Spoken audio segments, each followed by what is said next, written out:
You've probably heard of Extended Producer Responsibility, or EPR.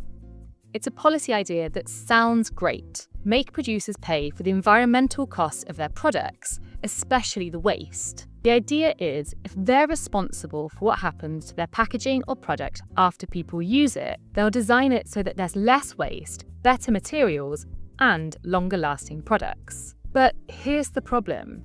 That's not what's happening. Most EPR schemes today are not addressing the root cause of the problem. Here's how it works. Producers pay into a collective fund, known as a Producer Responsibility Organisation, or PRO. The money goes into collecting and processing waste. But there's no real link between the design of the product and how much is paid. So whether your packaging is reusable and toxic-free, or it's a multi-layered mess that can't be recycled, the amount paid is still the same. Some of the pros are even self-regulating, meaning there's little external pressure to set high standards for reducing waste or product redesign.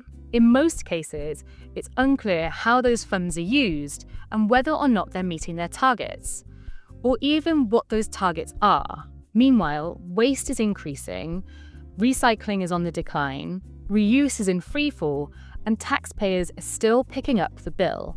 This EPR isn't bringing us closer to a circular economy.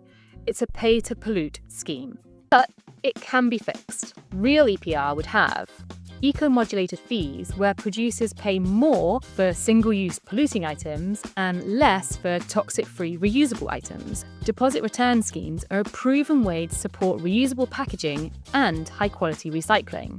Countries with these schemes typically collect 90% of bottles and cans.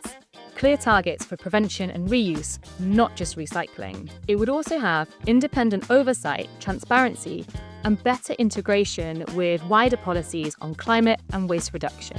Because, let's be honest, we can't recycle our way out of a crisis built on bad design and overproduction. We need systems that stop waste before it starts. It's time to stop letting polluters pay to be green and start making them design the world we actually want to live in.